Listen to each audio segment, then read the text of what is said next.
Hello, ladies and gentlemen. Today we're going to be taking a look at pyramids and cones and their volume. So for this, you're going to need your flip chart notes or a place to write those formulas, as well as something to write with, and of course a calculator because we're going to be doing some calculations.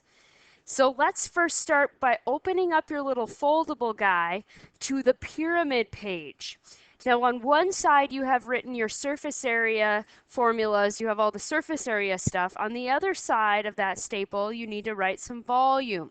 So this is a very important formula for volume of a pyramid. Remember, this is what our pyramid looks like. It has one base, it has triangles that kind of slope up the side.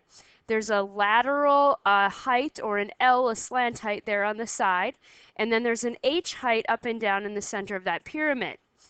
So with that in mind, here's what you should write down, that volume equals 1/3 capital B times H. Capital B times H, 1/3 BH. Now notice that capital B is in there, and remember that capital B is going to represent the area of the base.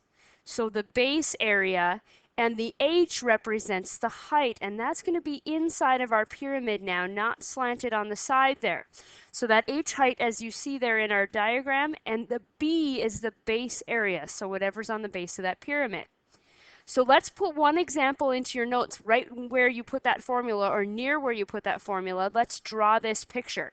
We're going to go ahead and find the volume of this pyramid, and we're going to round our answer to 2 decimal places. Now notice on the base of this pyramid we have a hexagon. That is a 6-sided shape. So we're going to need to think about that base as well as what's happening there with the volume, and it involves a height.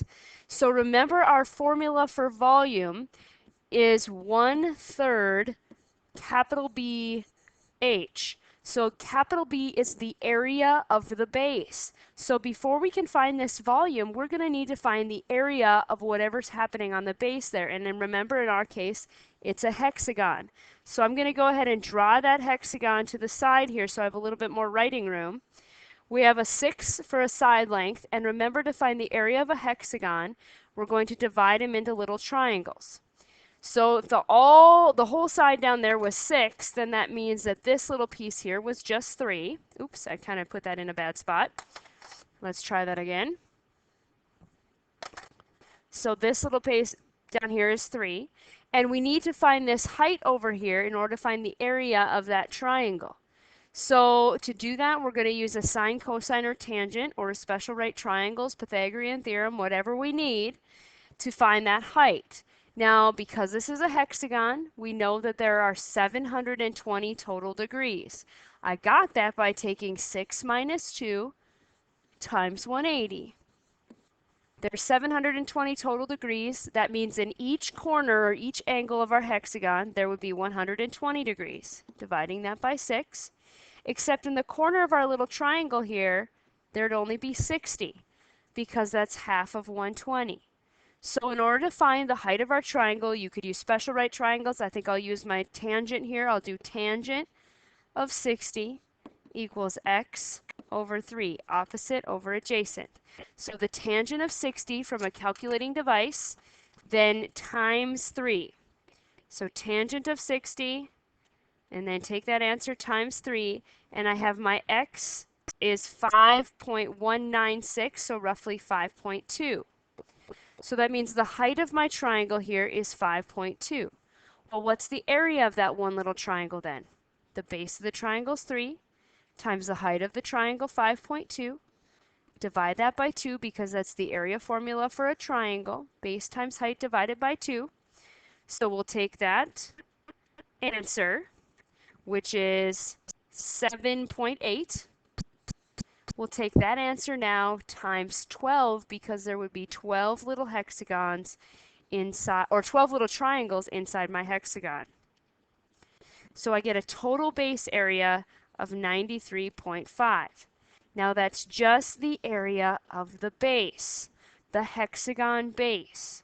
So to find the volume, we needed that. That was the hardest part. We have to find the area of that base. and then we're going to pretend like we're filling this pyramid up. We're going to fill them up with water or little cubes, and we're going to need to do this volume formula. It says volume equals 1/3 times the area of the base, which we just found, 93.5, times the height of the pyramid, that's h height, that's straight up and down, that was given to us as 8 in our picture. So if we go ahead and multiply those three numbers, the 1/3 times the 93.5 times the 8, we should get a volume of 249.4.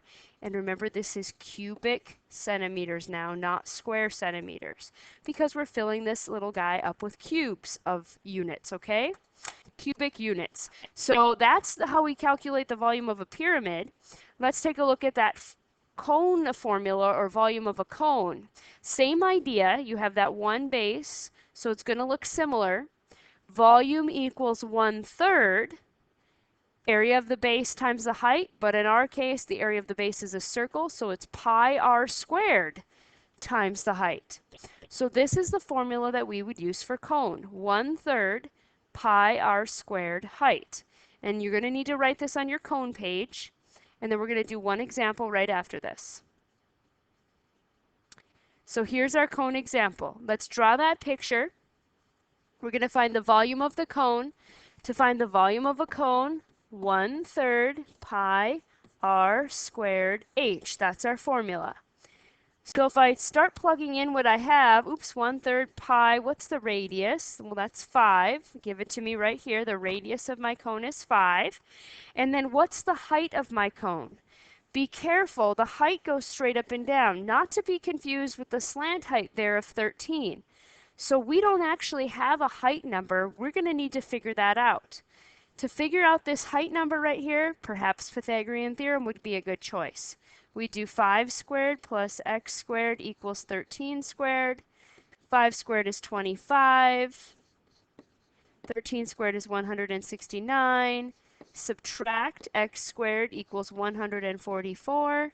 Square root, x is 12. So that tells me the height of my cone, that straight up and down height, is 12. And so if I plug all those numbers into my volume formula here and I go ahead and multiply all those in my calculator, it would be 1/3 times pi times 5 squared, which is 25, times 12. And we go ahead and type that all in, and the volume becomes 314.2 approximately. And we'd say feet cubed for volume. So that's how we use that cone formula to figure out his volume. It's very similar to the pyramid formula, but it all involves using that area of that base times the height times that 1/3. Okay? So keep that in mind as we continue to practice using these formulas in different contexts. Thank you for taking good notes.